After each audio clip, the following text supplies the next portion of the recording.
The next topic for the same lesson is the classification of parties, classification of political parties, or the kinds of political parties that exist in democratic countries. Now, there can be two kinds of political parties. Either they can be a national party or it can have a state party.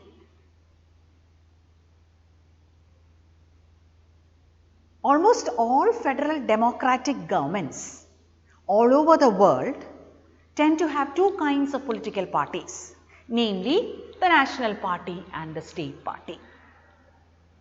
National parties are those parties which have their units in different states of the country, parties across nation, all over the country, in different states of the country. So, national parties are those parties which have their units in different parts of the country or in different states of the country. How and when will a political party be recognized as a national party? Those political parties to be recognized as national parties must have secured at least 6%, at least 6% of the total votes in the Lok Sabha. At least 6% of the total votes in the Lok Sabha elections or 4 state assemblies and win at least 4 seats in Lok Sabha. Those political parties who are able to win 6% of the total votes in the Lok Sabha elections or 4 state assemblies and win at least 4 seats in Lok Sabha can be or will be recognized as a national party. So, national parties you can give examples as the Indian National Congress, then the BJP, then Bharatiya Janata Party, then the Communist Party of India. All these are national parties. So, these parties have secured 6% of the total votes in the Lok Sabha elections, 4 state assembly elections, then they have secured 4 seats in Lok Sabha. And hence they have units spread across different states of the country, parties across the nation. Such parties are called as national parties. These national parties have to be registered with the Election Commission of India. Once registered, they will be given an official symbol, and using this official symbol for the party, the candidates will contest elections, whether it be a Lok Sabha election, whether it be a general election or a state assembly election. For our country, we have about 8 recognized national parties. The next is the state party. Those parties that have roots only in a state can be called as regional parties. Only in particular states these parties exist, not all across the country. Those parties which have roots only in a state or a particular region. And any party to be called a state party has to secure at least 6% of the total votes in assembly elections and win at least 2 seats in the assembly. The first one, national party, was 6% of the total votes in the Lok Sabha election. The second is 6% of the total votes in the state assemblies. Here 4 seats, here 2 seats in state assemblies. There are about 52 recognized state parties. When you have 8 national parties, you have 52 recognized state parties. Example for state parties, Akali Dal, Shiv Sena, etc. Each one have a particular role to play. So, in your textbook on page 80, names of different parties are given and few features of each of these parties is also mentioned.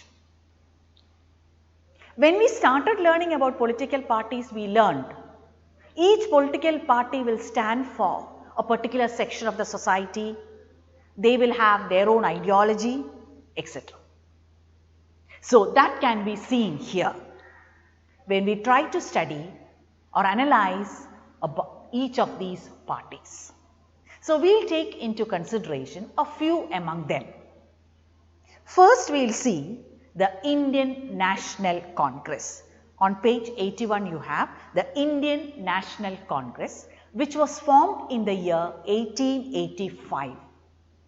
It is one of the oldest political party for our country and the longest ruling party for our country. It believes in secularism and the welfare of the minorities. It stands for secularism and welfare for the minorities of the country. It is a pan party, presence across the nation. The next we will take the Communist Party of India, which came into effect in the year 1925. It supports socialism, secularism and stands for democratic values. It is seen in many states. Important ones are West Bengal, Kerala, Andhra Pradesh and Tamil Nadu. There are many other states too. Then the same party, Communist Party of India, you have a section, Marxist Party. It came into effect in the year 1964 and it too stands for the same features.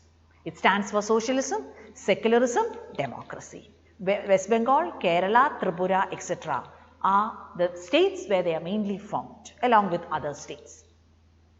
Maybe there was some kind of dislike in how things were within the other party. So a few members split and started another group in the same name, another political group in the same name standing for the same features. Then you have the Bharatiya Janata Party, which came into effect in the year 1980. It believes in modernity based on India's ancient culture and value, Hindutva. That is what they stand for, Hindutva. They are based on, their ideology is based on the ancient culture and value. That too is present all over the country. Then you have a party called BSP, which stands for the low caste groups, the minorities, the Dalit, Adivasis, religious minorities, etc., who have their branches in Uttar Pradesh, Madhya Pradesh, Delhi, Punjab, etc. So these are some of the major national parties which exist even now and stand for the same features. They contest election, they have political competition is very strong among these few national parties. Of course, the state parties also have a big role to play. The state parties also have a big role to play. What is the significant role a state party will play during the time of elections? So, the major parties, what do? They will try to catch hold of these small state parties, form alliances with them at the state level and win seats there, and they become influential in the formed state government. So, through those state governments, 1, 2, 3, 4 like that, it goes up in number, and after a few years they gain more and more state and they became, and this particular political party with the help of the state parties will be able to form a government for the whole country. Will have many states under their control. So this will strengthen democracy and federalism in our country if it is taken in the right spirit. Otherwise, it will ruin democracy. Is it clear? What national parties are, what state parties are, what are the features of a few parties that is explained in your text.